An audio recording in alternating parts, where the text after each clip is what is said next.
When someone podcasts for 5 years straight, or for 500 episodes straight, then it's worth paying attention to them to see what you could learn. Our guest today on Podcraft has done both. You're going to love this conversation with Neale James of the Photo Walk, who's sharing with us some of his biggest learnings from the past 5 years, from doing his walk and talk reflection episodes straight into his iPhone, to building an engaged community and monetising his content. So here is the Photo Walk's Neale James, fresh off the back of publishing his 500th episode. Last week we hit 500 episodes. It's had a few incarnation changes in terms of its style, its format, and actually its name very early on. But it's 500, whatever way you look at it, it's 500 episodes. And what year did you start? So I started the day after our lockdowns in the UK stopped. So that would be June sometimes I'm trying to think of the years. 2020, of course it is. So June the 1st, 2020 was when I broadcast the first of these episodes.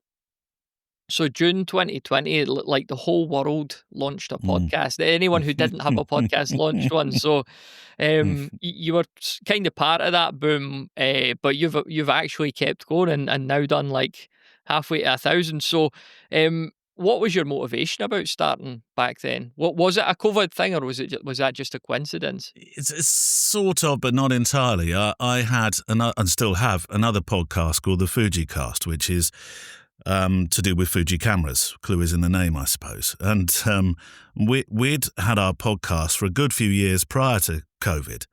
And during COVID, during those 3 months of the shutdown in the UK, as it were, we went from being a weekly to a daily, just as much as anything to keep our sanity and to talk to people in the creative world. And when lockdown ended and we were allowed to peep out the door a little bit more, I just thought, well, I'd rather like to carry on with this. And so that's why I launched daily, first of all, this podcast. And that's how I've managed to get to 500 a bit more briskly than if you do the maths, it wouldn't otherwise work out. And I did daily for I don't know, 3-4 months, something like that, until I started relaxing that. So I suppose it was a COVID baby, but it was a continuation, really, just with a different title of something I'd already been doing. So I wasn't new to podcasting about the genre I'm in, which is photography. That wasn't new. Yeah, and you've got a radio background too, don't you? Yeah, I started in BBC local radio, and then through a series of happenstances, I ended up on Radio 1 in the early 90s as the 24-hour radio station became something. Prior to that, they closed down at night, Radio 1. It's hard to believe, but they did. And then following that, went into commercial radio. I did a bit of work in documentaries in between commercial radio and then as a program director before I moved on to become a photographer. So, and I still from time to time do some shows on terrestrial radio or at least voiceovers. So that side hasn't completely gone away, but it's become podcasting. Mm-hmm, mm-hmm. And of course, like you've alluded to this already, but getting to 500 episodes, there's going to be a lot of chopping and changing and experimentation, different formats, different release schedules. At the moment, I mean, it kind of looks like you've got more long-form episodes mixed in where I really like what you're doing with this. Is it reflections, you call them, where you're just doing a kind of 10-minute chat and it sounds like you're out walking the dog? Yeah, well, Reflections is studio-based. There were a couple of reflections where I started by walking the dog, Barney, who's the Sir Bark-a-Lot, who's the show dog, I suppose. But the long-form episode on the Fridays, that's the one that is anywhere between an hour and a half and 2 hours. And I've wrestled with that, Matthew, because I've listened to you talk about lengths of podcasts, and sometimes I thought, is it too long? But I've listened to other podcasters talk about long form, and I thought, no, if you want to chop it in half yourself, you can. And I've stuck with it. But the Reflections is is a new series of something I do on our Patreon channel, which is a look at the world. It's a look at the creative world in 5 to 10 minute chunks. Everything from talking about patience to talking about mental health, that sort of thing. And I've popped that in on Mondays as a teaser as much as anything for shaping the Patreon channel, because Patreon is one of the ways I support the podcast. Yeah, I'd like to ask you about Patreon in a second. I guess first, I'm curious about like the community response, because I heard you on a recent episode. You were kind of shouting out a few different listeners, and you said they'd been with you for a long time, and obviously over 500 episodes, you're going to have that kind of community aspect. So how has that kind of been like? Have you built a community? Where do they exist? And what is the feedback like for certain episodes, like the reflections versus the more long form episodes? Well, the long form one is all about feedback. That's about the community. So it's a mailbag show. And that was very much in the structure of the program when it moved from what was called Photography Daily to becoming the Photo Walk. In essence, somebody, because I recorded right up to the last minute, it was deadline for the next day, somebody said, I can't turn up. And I had to find something to do for the Friday episode. And I just went for a walk with a mailbag. And that became the Photo Walk. And I thought, I think I much prefer this to just straight interview programs, of which there's many about photography. And so that's what I did, really. It became a community-based show where the letters are just as important as the interviews. So it's the community. I mean, in many respects, they write the show, and that's been really, really important to, if you want to say, success of the continuation of it. Because I think if I'd just done with no disrespect to just with a small J interview shows, I don't think it would have been different enough for me to have maintained my interest to have gone this long. So that community is really important. They're very supportive. They write in, they come on the photo expeditions that we do, and next year we're going to quite a few different countries. That community is well, I say to them, you're the why of this show and the how of this show, and they are. They're both. The Reflections is really a more recent invention, as I say, to help promote the Patreon, but also as a start up to the week to say, look, this is what we might be doing later on in the week. Where do your community exist largely, and how do they engage with you? Well, half of them are in America, actually. We've got more listeners in the States than we do in the UK. So that's where a lot of the community exist.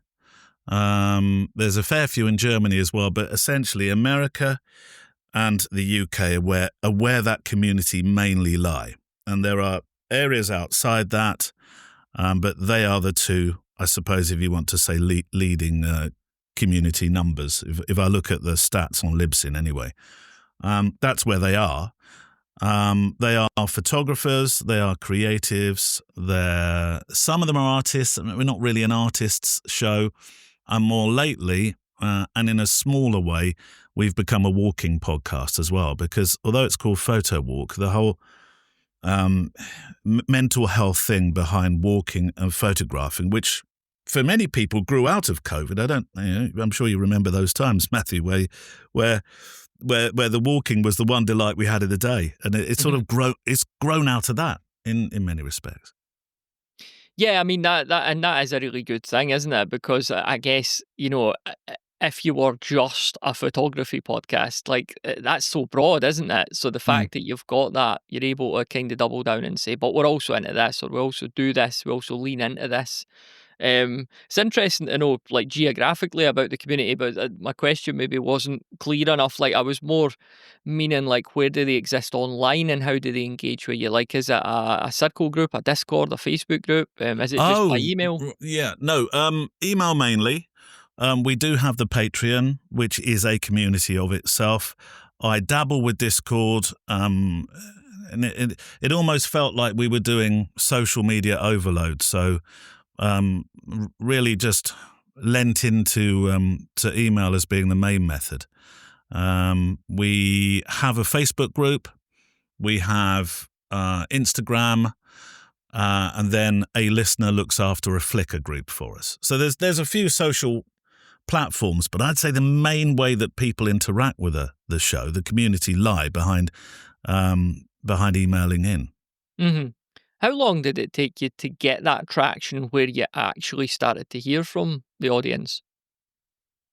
Again, it's a bit of an accidental thing. There's because I call the listeners that write in quite a lot. They all have nicknames now, so it's become part of the fabric of the show is that people have earned their own nicknames. And I do that in a way that people who are brand new to it won't feel like, oh, I've just joined a club and I don't really understand what's going on. I do it in a way that people would understand. And there was a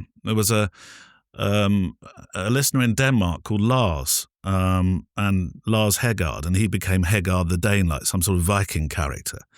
And he was the first one that used to write in. And he's very witty, actually. His English is better than mine. And the things he used to write in with about photography and about living and about just stuff, that kind of led the way. And in many respects, I think people who heard me read out Lars's emails had this kind of idea, and now they've jumped on board. So the feedback, I guess it took probably about 6 months before there was enough email for me to extend the show a bit further and rely upon the words and the poems and the absolute honesty, actually, of people writing in, because some of the stuff that people write in, Matthew, is really it's very personal. They talk about mental health. It is a sort of underpinning factor of some of the show, without it becoming all holier than thou and too mindfulness, but that sort of thing, and relying upon people to be absolutely honest about their photography, their art. And that took a while, but it's definitely there now. And I think all those small things that and this is what I learned from radio, really, all those little gems that you can put into your show, if it suits your show, because it won't suit every show. Things like listener nicknames. Regular features. Features are really important. Sometimes turning those. I had program controllers that used to shout at me, turn those features around, more features, change them, surprise people sometimes. Working with the 7 to 10 minute rule when it comes to feature segments. All those sort of things, I think they're all part of that mixing pot. And much of it comes from having had, I think, probably the best training in the world. I know not everybody will agree, but I think the BBC's not a bad place to learn your podcast trade for the future. You mentioned a few really good lessons there. Anything else we could draw from your radio experience that you're finding applies well to podcasting? Well, editing is something that I think is overlooked. I don't know. I would imagine, Matthew, you're entirely like me in that you listen to a lot of podcasts, and I hear mistakes go through in the edit with interviews that sometimes are just inexcusable. And although that sounds like I'm being a bit harsh and I've got this editor head on, but I think things like that are really important. And remembering to keep segments short. You can have a long tail interview, and I do have long tail interviews, but I make sure I break them up. And if you hear music starting to just gently fade up and tickle along the back of an interview, you think, okay, all right, this bit's done, and now we can have a change of pace, and then we'll return to the interview. And I think things like that can be really, really important when you're podcasting, because otherwise it becomes my other hat for many, many years, my photography hat, which was really unexpected, was working in weddings. And that was a really good lesson for me, watching wedding speeches. How many weddings have you been to, Matthew, where you thought, I just hope this ends, please. This speech is too long. It's self-indulgent. It's going on and on and on. I'm acutely aware I might be doing that now. But things like that, they've everything in life kind of teaches you, doesn't it? You pick up bits and you run with it. And so keeping segments short, or at least breaking them up, I think is one of the golden rules, certainly of long-form podcasts. That really helps retain your listeners' interest, and they think, okay, I'll hang around to the next segment, and the next segment, and the next segment. It keeps the flow. Yeah, and builds that expectation as well, doesn't Yeah, it? It's yeah. almost like, I mean, it's not the same thing, but a tenuous example is when a comedy show has a catchphrase or a comedian has a catchphrase, and everyone knows it's going to be said at some point. But Yeah. everyone's sitting there waiting to hear it, Yeah. and there's Dougal. No, I'm thinking of Dougal and Father Ted because he did this episode, but he's shouting, "I don't believe it," at Victor Meldrew. But it's like he said it now. And I think when we listen to an ongoing show, there's segments where there's almost a satisfaction, and I knew this was coming, I expected it, and it just builds into the person's kind of routine and habits, doesn't it? Yeah, absolutely. And that's partly why I name listeners now. And I have this fictitious listener that has really tickled the interest of the listenership, as it were. I mean, I employ those rules like only ever talking to one person. That's a classic thing that we're always taught, or most of us were taught in radio.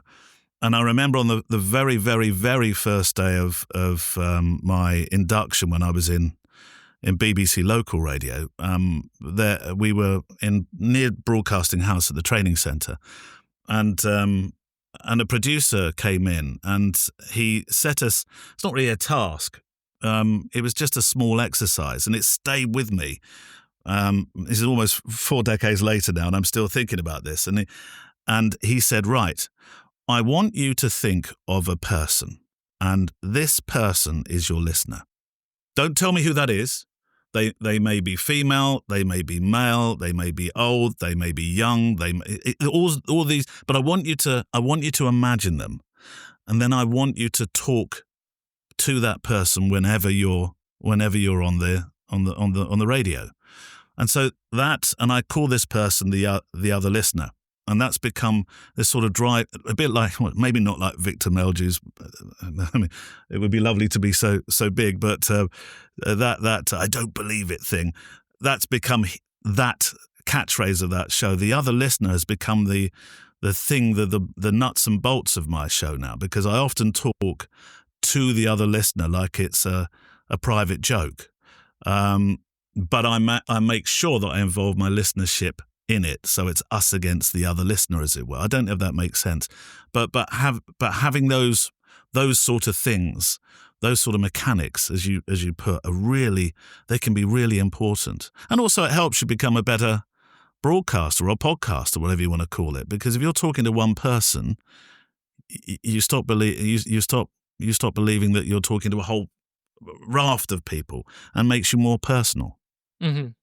I'm curious as to how you walk that line between, like, you've got such a community-driven show and loads of these great features and a community that's really bought in and has potentially listened over hundreds of episodes. How do you balance that with also knowing that each episode is someone's very first experience with your show?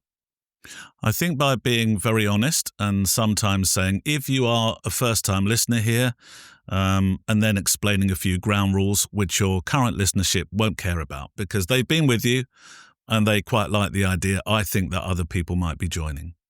So, for example, this morning I was recording part of the show for this coming week, and I mentioned something about Barney, my dog, and I thought, of course, people won't know about this if this is their first time. So I then explained this relationship I have with this very badly behaved dog, in terms of that he barks and asks for treats whenever I'm in the middle of a link.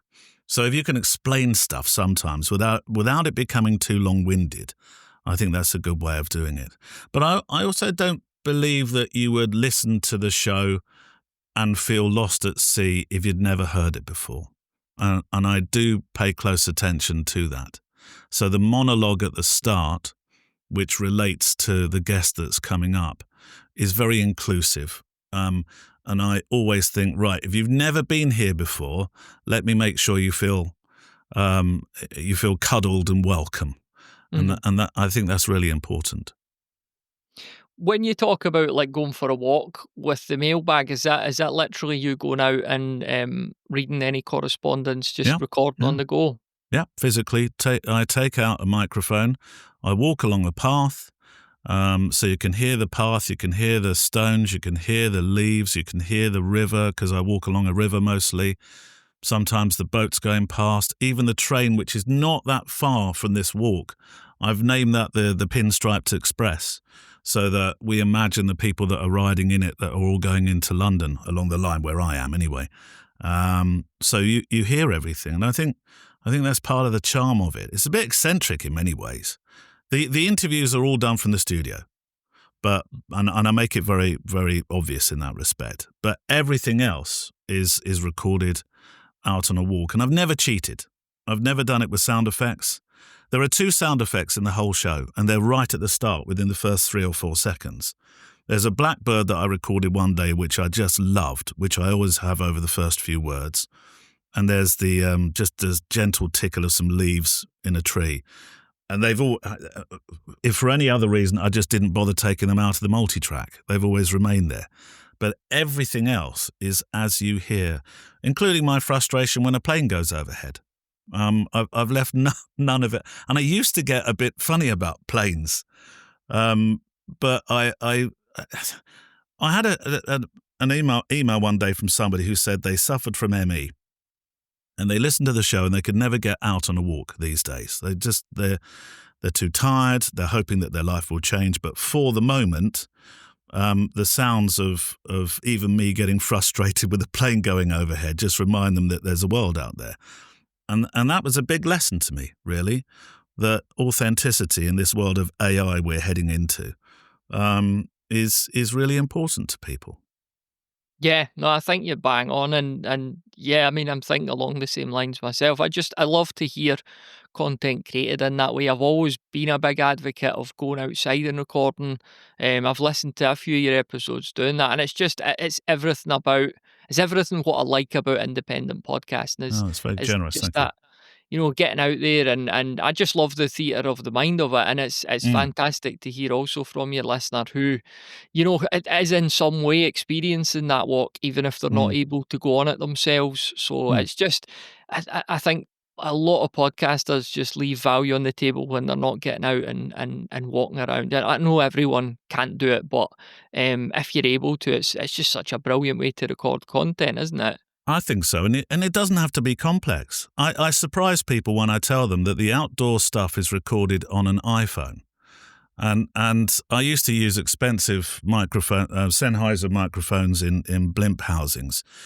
And yeah, that you'll get a richer sound. There's no doubt about that. But it's not, it's not that much richer that people will say, "Oh, I can tell you're using your proper mic today," because once it's gone through, and I use Adobe Audition, and there's some great filters within that program. And once it's gone through that, it sounds rich and warm and everything you'd want it to. And the benefit is that you can walk along with a phone and it doesn't intimidate people. I do put a dead cat on it, of course, but it doesn't intimidate people. And that's really important, because I'm aware that when I'm walking along a towpath, there are other people that are walking along towpaths that might feel a bit intimidated by you talking into a microphone and looking a bit odd. So talking into a phone, I think, helps people, and it does help people interact with me as well, because I'm not short of stopping and talking to somebody along the path. If they not unwillingly, but unwittingly, because I'll always ask, if they unwittingly become part of the podcast, fantastic, because that's what people do. They're walking with their dogs or with their cameras, and that's a bonus if I can find that. Yeah, like you're saying, I was going to ask you about the gear. So, if you were walking along with like a boom arm with a shotgun mic on it, it would look a bit odd. But so I take it you're literally, are you holding the phone? You know the way the young people do these days. They don't put it up to their ear. They kind of hold it in front of them. Matthew, we're sounding like two grey-haired old chaps here. Exactly. The young people. Yeah. It is like the young people. Yeah, that's exactly how I'm using it. So I probably fit in. Don't think it makes me look any younger, Matthew. So I wouldn't have guessed that you're using absolutely no external mic or that, because the audio on it is it's great. And it just shows how far we've kind of come with getting Yeah, accessible yeah, gear too. yeah. Most folks have a phone these days, and the audio is really decent. It is decent, and I only use it because of it's because of a news journalist that I spoke to that worked on the Gaza Strip many years ago, and he said when he went out with this blimp microphone, he became a target. If it weren't the troops, it would be people throwing stones at him because they didn't trust journalists, and he changed to this system of using a phone with a dead cat on it, and it changed the way that he was perceived. And that was a really good lesson to me. And I thought, well, if it's good enough for a BBC journalist, it's good enough for me. And how many times do we see them at really important news events? People holding a phone forward with a dead cat on it. I use a very simple app. I use Alon Dictaphone, which is, I think it's £5. It's not a subscription model. It's £5 and it's yours. I'm sure there are other apps that are just as good, but this one enables me to label stuff really easily. And a really simple thing, it's almost impossible on a phone without doing the stretching the dead cat thing down a bit to get to the record button. But on Alon, you can actually set it so it lifts the record button up 1/3 above where it would usually be, so you can easily get to it. And so really simple things like that make so much difference with kit. How does, if at all, video fit into your podcast? I wish it would fit in more. I couldn't possibly do a whole episode of it unless I really was doing this full time. I try to do bits for social media. I do have a YouTube channel. I have thought about doing the interviews. I don't know what it is, but maybe it's my absolute love affair with audio that prevents me from thinking of it as an audio stroke visual podcast. But I know that I need to be doing more on YouTube, if only for it being a great marketing platform. But at the moment, it's mainly audio. Yeah, and I mean, you're really playing audio strengths there too, based on what we're talking about with the outdoor walk and stuff. Yeah, I think you would lose something if that was switched to video. Just a video of somebody walking along. I don't know that would add, and in fact, I think it might subtract. And that's no offense, of course, to your face. It's just it sounded like a backhanded compliment there, didn't it? Matthew, you sound like you're saying you've got a face for radio to me. But you're absolutely right, and I think that audio thing. One of the other lesson I learned very early on, and probably within that same class where we all had to invent our other listener and not tell anybody who they were, what was that radio paints better pictures than telly, something like that, something along those lines. And so if you can describe the world in audio, I still think it's something that people can really I suppose spark their imagination. I think it's a wonderful medium, and we get lost in thinking that everything has to be visual. But I don't know about you, but when I hear words of a poem or Stephen Fry's voice, who's a particular favourite of mine, I could listen to Morgan Freeman read the phone book. These sort of things I think are really precious, and you can, as a podcaster, you can really play to them. And it's a much more personal medium. It's a passive medium. It's a personal medium, and I think audio does that in some respects slightly better than vision. Mm-hmm. Yeah, I mean, I've got an audio drama background myself, and I've always loved this about, I can't remember, it was possibly a Ray Bradbury adaptation, but the scene was kind of set in this one particular programme, and it was just the kind of crunch of boots on sort of dust or gravel and a wee bit breeze, and one of the characters just says to the other guy through this kind of almost radio sound transition, "Have you ever seen anything as beautiful as a Martian sunset?" So suddenly we're on Mars. All we've heard is two sound effects that you could have recorded in your back garden. And to do that in film, think of the cost of that, to get a whole set on Mars and everything and all the costumes. And instead in audio, with like 2 or 3 words and a couple of sound effects, you've just put somebody there, and you could do that anywhere, not just in the world, but in the universe. So yeah. Preaching to the choir on that one, both of us together. I could, as you're explaining it, my mind starts to think of what would that scene be like? What would that, what would be read? Would the sun be up? Would all that sort of stuff? Really, really important. And it's almost like, when you read a book as well, like the pictures that you conjure up in your mind are much more of a collaboration with what you're consuming, and it's the same with audio. Whereas visuals are great, we all like a good film or TV show, but you've been spoon-fed everything. There's nothing left to the imagination. So I think there's just again, going off on a tangent here, but I'm always passionate about audio and the opportunities that lie there, especially today when it I don't think it's getting the hype or credit it really deserves. Well, storytelling is a big skill, and although, without getting all woo-woo, we may have sat around the fires with our elders and listened to them and watched them rather tell a story. What we were really doing was listening, and the skill of a storyteller is very much in the sound. I believe that anyway. So from the philosophy of audio storytelling to the cold hard mechanics of Patreon, what are you doing with Patreon these days? How are you kind of making it work for you?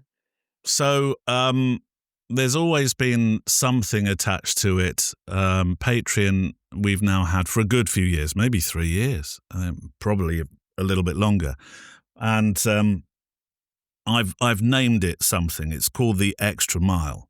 So if you come on a photo walk, but you would like to walk the extra mile and become a member of our community, then this is the way you can do it. And that's captured the imagination, I think, of people that, the extra mile, I'd like to walk the extra mile with you. And that all plays into the idea of walking. And so that's what it is.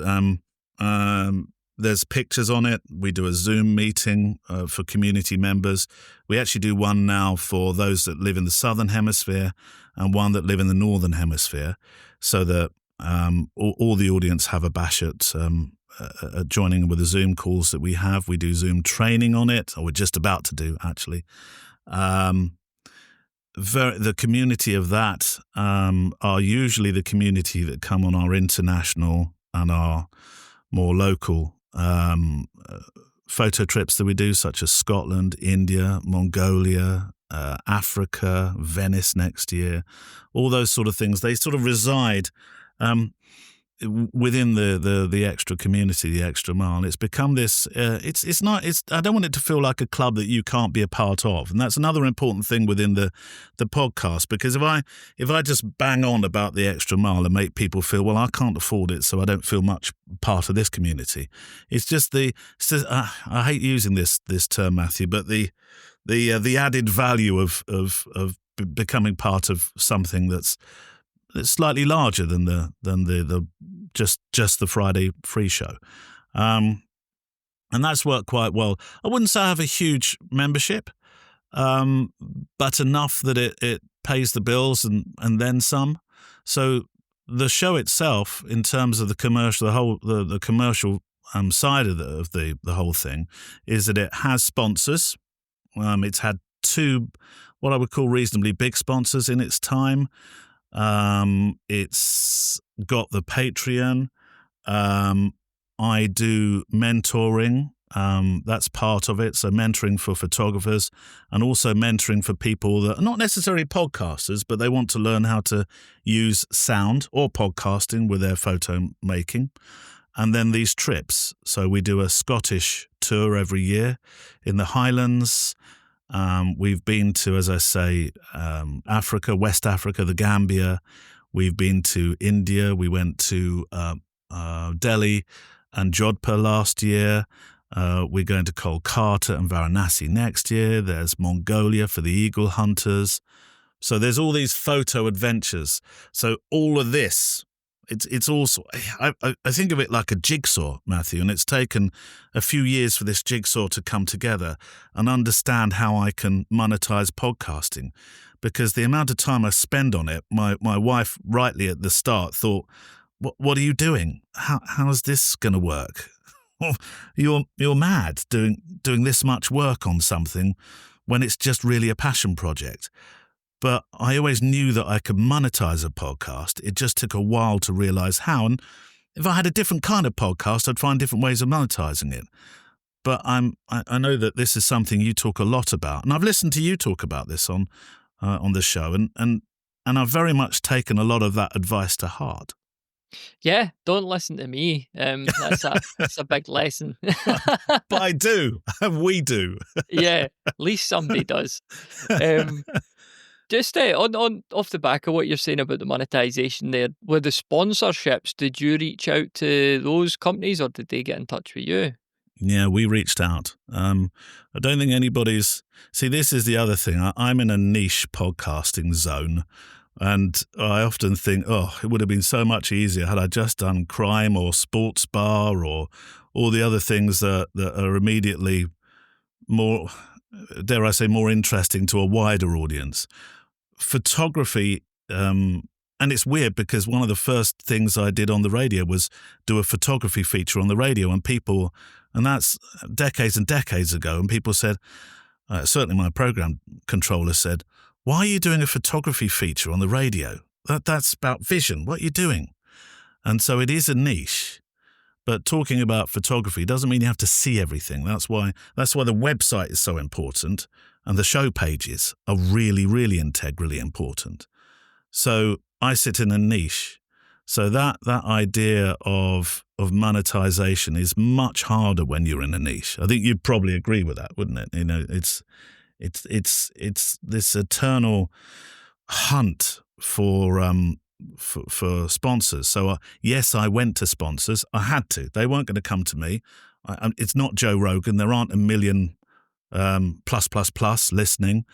I had to reach out. But if you reach out and I did exactly the same as I did in radio. I sent people demo tapes, in a sense, and not cassettes obviously these days, but I sent them MP3 files.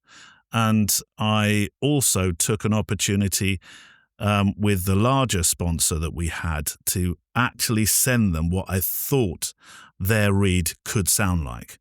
And that's a long-winded way of doing stuff, but it's a powerful way of doing stuff. And these days with websites, you can have private pages which you just send them a link and say, go to that, look at what I've done, this is how I'm going to represent your brand, and this is what I'm going to say about you. I don't have time to do that for all of them. I wish I did. But that's been a really good way of getting the larger sponsors on board. Hey there, quick little sidebar to talk about a tool that I've been looking a lot at recently, and is the sponsor for this episode, but because I believe it's actually a really good one for podcasters. It's called Score App. So Score App, and it's a quiz tool. So you can offer up a quiz to your listeners. They take the quiz and you can give them some personal feedback based on that quiz. The whole goal is that it's around growing your podcast's email list or directing people towards maybe products or services you have. So it's really good for growing that email list, getting more subscribers, or directing people straight to your services. The thing is, people often use, traditional lead magnets like PDFs, cheat sheets, that kind of thing. They're totally fine, but there's a lot of them around. It's kind of hard to get people excited about another free download these days. So I'm just finding these quizzes way more engaging, actually. People kind of want to take them. They're almost like going back to that old school Facebook thing where you would get a quiz like, which Harry Potter character are you? Or something like that. Except Score App lets you build a quiz like that really easily, less than half an hour, which is much more focused on your listeners. So for example, you might get a podcast for freelancers, which has a quiz like, what's your freelance business score? And you intrigue people in, and then you can give them some feedback based on the answers that they give you. Or maybe it's something like, are you ready to raise your rates? And you can give them advice on raising their rates or what average rates are. So the listeners take the quiz, they get a personalized result, and you get their email and you learn a bit about their needs. And so either you can just put them straight in your list and start emailing them and help them become more loyal listeners of your show, or you can even send them some sales material after that.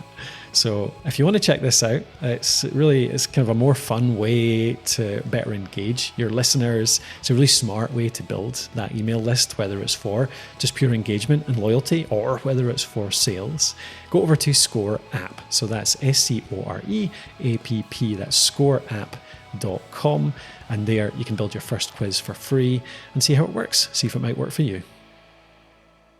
With like the photography stuff, like, and I know almost nothing about photography, but I do imagine there's a lot of crossover there in terms of, like, presumably with photos, you're telling a story, the same in audio. If we think about using light, there's probably a lot of crossover or metaphors there between using light and using sounds. Have you ever kind of went down those rabbit holes at all? Yeah. In fact, one of the exercises that I do with those that come on our photo retreats is actually to take audio equipment out, make or record a sound from where you're going to take or make some photos, and then meld the two together so that they become a story together. If I'm understanding your question, that is. Yeah. So they do work hand in glove, don't they? I think sound leads your eye to a story. And I often say on the podcast, the sound is the bit that comes before the picture, because you hear the laughter of somebody that you think, where are they? Where's that coming from? Or you might hear a water. For example, I don't know if you know the beautiful black water in the it's near-ish in Venice. In the Highlands, which is where we host the Scottish retreat. There's a walk there, which I've been taking now for four years, and it's absolutely beautiful, but it roars. It's got this thunderous noise, and then it filters down into quieter areas. And I use that as my background to tell photographic stories. So the sound always comes first, and I'm quick to talk about that on the podcast. This is what I try to make people understand when it's a photo podcast, but it could so easily be a sound walk in many respects. What are some lessons you've learned from trying to stay consistent over the past few years and 500 episodes? There was a YouTuber still called Casey Neistat. Are you aware of Casey Neistat? No, I'm not. No. Okay, well, he's an American. He's based in New York. He's sort of been between New York and LA at times, but he's, I think, now based in New York. And for, was it 2 or 3 years, he did a daily YouTube journal piece. They were extraordinary. They took over his life. In the camera and where he went, it must have driven his wife mad. And at times, actually, he was very honest on the show. It did. You could see it in his wife's eyes sometimes, that turn that camera off. And he did this. It's an extraordinary piece of work that made him world famous and a huge, huge YouTuber. Granted, not as many subscribers as some, but I think at his height, was he 7 million, 9 million, 5 million? I don't know. I mean, once you've got past 1 million, surely it doesn't matter. And I took a note out or I took a leaf out of his book or a bit of his advice on board. I remember him one day, and I can't find this video. I wish I could, because so many times I've meant to link to it on the show pages, where he said, if you want to do something that you really believe in and you want that to grow, you have to show up to work every day. Okay, he's doing a daily. I'm doing a weekly. Actually, it's a daily now if you think of all the reflections that go on the Patreon channel. But that turning up to work, whether you do it once a week, once a fortnight, generally, if you're working on your show every day, you're doing something, that show is going to excel. It's going to sound better than the next person's, hopefully. I say that with a glint in my eye. And I think that's a really, really important way to approach anything in life, that you have to show up to work. It can't be, Oh, well, I've done the podcast because this is the way I approach YouTube. Entirely wrong. I might do another film in about 2 or 3 months' time. Well, that's not going to gain any traction. You don't gain interest by just showing up now and then. You gain interest by showing up every day, and that's what I took from him. And I think that's what I've put into the podcast. I do work extremely long hours. I write a link every single day for the show the following Friday. I make sure that I'm writing something. Writing is a really big part of this. I make sure I'm writing something every single day. That's really important to me. Yeah, and what you're saying there, it reminds me of that old inspiration is for amateurs quote. And if you're trying to ride on, I mean, motivation and inspiration are great, but you can't rely on them because they won't always be there. They're very volatile. And, Yeah. sometimes you're just going to have to force yourself to get started because this is what you do. Yeah. And you'll often find that it's not so much of a grind either, because once you actually start something, even if you don't feel like it, you'll very quickly, you do this ultimately because you enjoy it. So Yeah. once you get started, Yeah. you Yeah. get in the flow. If somebody just hates the experience of podcasting, they patently shouldn't be doing it. But No. I'd like to think you and I and everyone listening, we like podcasting. So Well, do you find I'm not wanting to turn the tables on you because you're the interviewer today, not me, but do you find there's a catharsism to this whole process of making audio? I remember being on the radio when my father died the day I was doing a breakfast show. Now, I went to see him, took a week off, but the moment I went back on, I felt like I was at home. And I really needed that audio and radio. Not because I just wanted to be a big noise on the radio, but because I felt like I was at home being creative. yeah, no, totally. I mean, when I look back, I think it was 3 years ago now, I lost my younger brother, which was, a Oh, horrendous oh dear. experience, Yeah. and very difficult and very all-consuming. And I was still, I wasn't like the next day I was behind the mic, but I think I had an interview booked, 2 or 3 days later, and it's one of the things I could have justifiably cancelled it, but I had a conversation just for one of my, it's the podcast I run about miniature wargaming, so very hobby focused, just pure escapism. And I remember after, I had a chat with a nice guy for like an hour, and we just got really into, like, I don't know if it was like Warhammer in 1994 or something. And I remember, like, you're just so present in the conversation that Yeah. when we Yes. came off the call, I was like, wow, I'm back to normality. But that was just an hour where I was just so, like, involved in the conversation. You just, everything else kind of melts away for that moment. So there's a real presence of a deep conversation that you really enjoy. And whether that conversation had then been published or not was really irrelevant. It was the experience of having it that the real value was, and the fact that others enjoy it is just a nice byproduct. Yeah. And the important thing for me listening to you say that message, and I'm really sorry to hear you lost your brother, but I think it would be really interesting to listen back to that podcast episode knowing this. I think things like that are really interesting. Yeah, for sure. And on the, like, again with a 500 episode thing, like, you're bound to have encountered a lot of big challenges in that time. Like, what are some of them off the top of your head that felt like some real obstacles, and how did you kind of get around them? Biggest challenge is consistency. That's always the biggest challenge. I take only a couple of episodes off a year. One is usually around Christmas and one is around holiday time with my family in the summer. And now that I go away quite a bit with the podcast, going on these photo tours, I have to make enough that I've got enough episodes to be going out while I'm away so I can keep this consistency thing. I think that's the biggest challenge. I don't think there are many days where I wake up and think, I don't know if I can be bothered with this today. I don't feel up to it. I'd like to can I just go out for the day? I don't really feel like that. So I'd say the biggest challenge is consistency. Sometimes it's a challenge getting guests. but I don't think that's a huge challenge. And the other one would be making sure I do social media. It's not my strong point. It's not the thing I enjoy the most.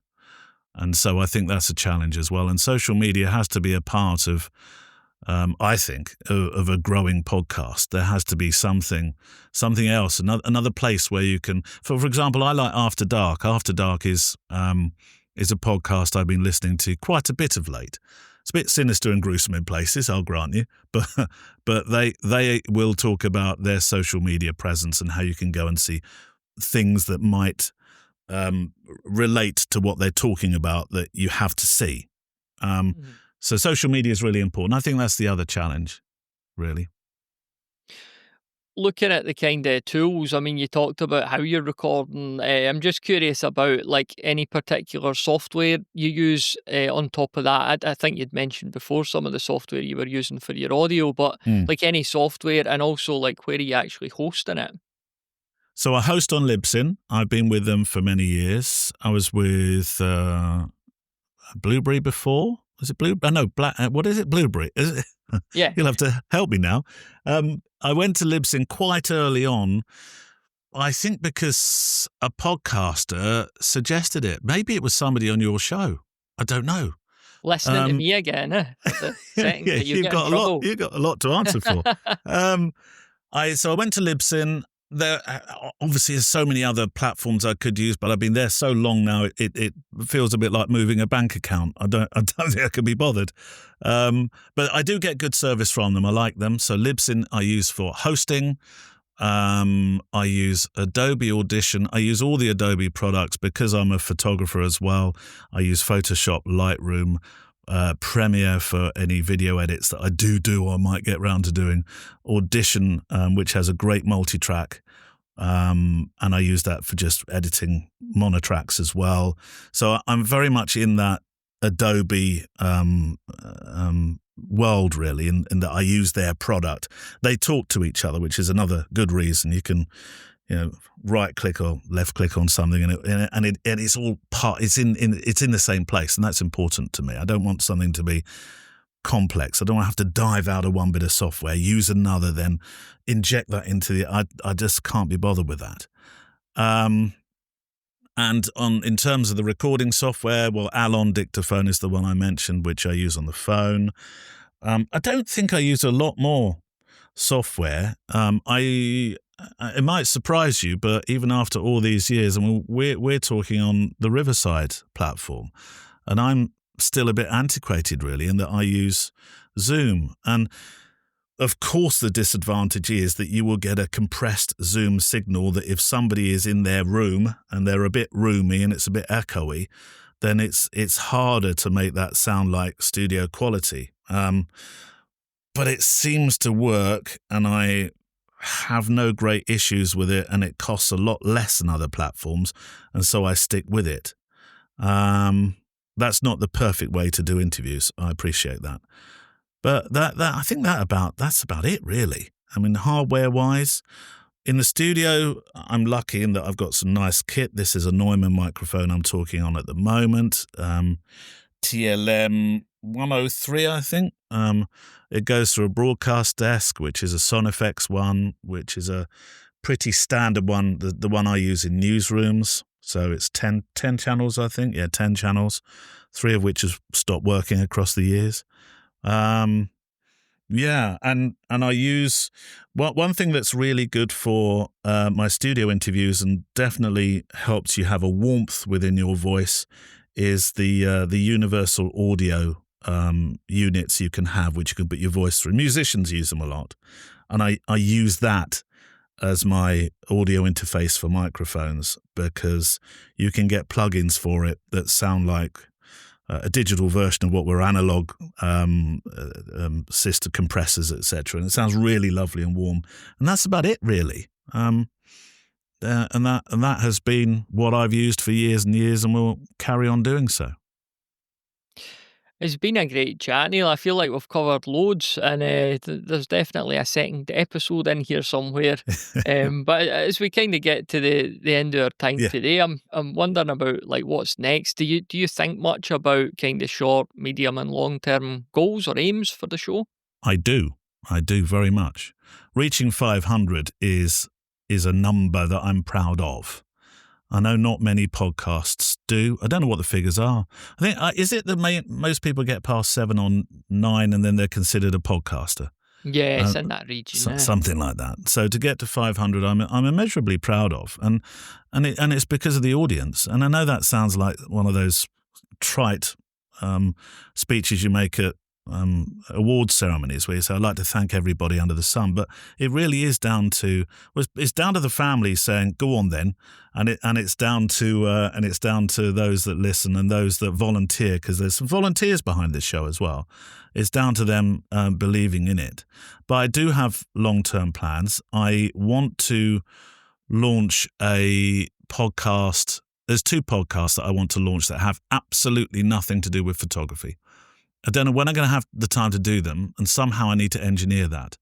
But there's one that's like Reflections, that's more about personal journal stories, because I am a writer as well. And there's one about the more dark, sinister day trips that tourists make to places in the world where you wouldn't think that they're tourist destinations at all. So there are 2 that are in the pipeline. So I do think medium to long term. Just need them to invent another day in the week, or perhaps 2. Yeah. So where can the listener go? Well, first and foremost, to find your podcast, but also to kind of keep up with anything that you do decide to create in the future. Well, photowalk.show is the website for the Photowalk show, and as we say, available wherever you get your podcasts. The Patreon, if you just looked up the Photowalk, you'd find it. But I said you'd probably like to go to the Photowalk first. The production company is called Loading Zone, and it's my production company, but loadingzone.co.uk. Actually, that has links to a few other podcasts that I've produced for other people. I don't do that a lot. It's not a big part of my world at all, but there's just a few in there that I've done. And then I have a photography website, which is nealejames.com, but and the silly spelling that I have, Neale, james.com. So there are 3 main places. Photowalk.show is the place where it links to everything else. Thank you very much, Neale. I've really enjoyed the conversation, and I appreciate you coming on and taking some time to speak to me. Oh, pleasure. And actually, it feels like I've met somebody who I've been listening to for years. So you've made a real difference to how this podcast sounds and where it is now. And you won't realise that, but you make a lot of difference to a lot of people, I'm sure. Hey, it's Colin here. Thank you for listening. And if you enjoyed this content, please do check out the products we do as well, which supports everything we do. One of which is Alitu.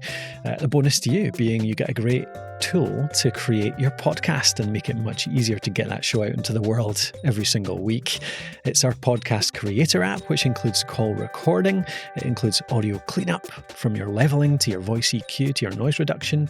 It includes audio editing, including text-based editing, normal editing, and AI filters to take out your ums and ahs and all of that kind of stuff. Plus, it has podcast hosting built right in. So it really is the all-in-one. We've built it for podcasters, and we are podcasters, so we really built it to make it as easy as possible to get your show out there into the world every single week at the top possible quality. So go over to alitu.com, that's alitu.com, and we've got a 7-day free trial, so you can try it for 1 episode, see if it fits you, and hopefully you'll stick around. All right, thanks again, and we'll talk to you next time.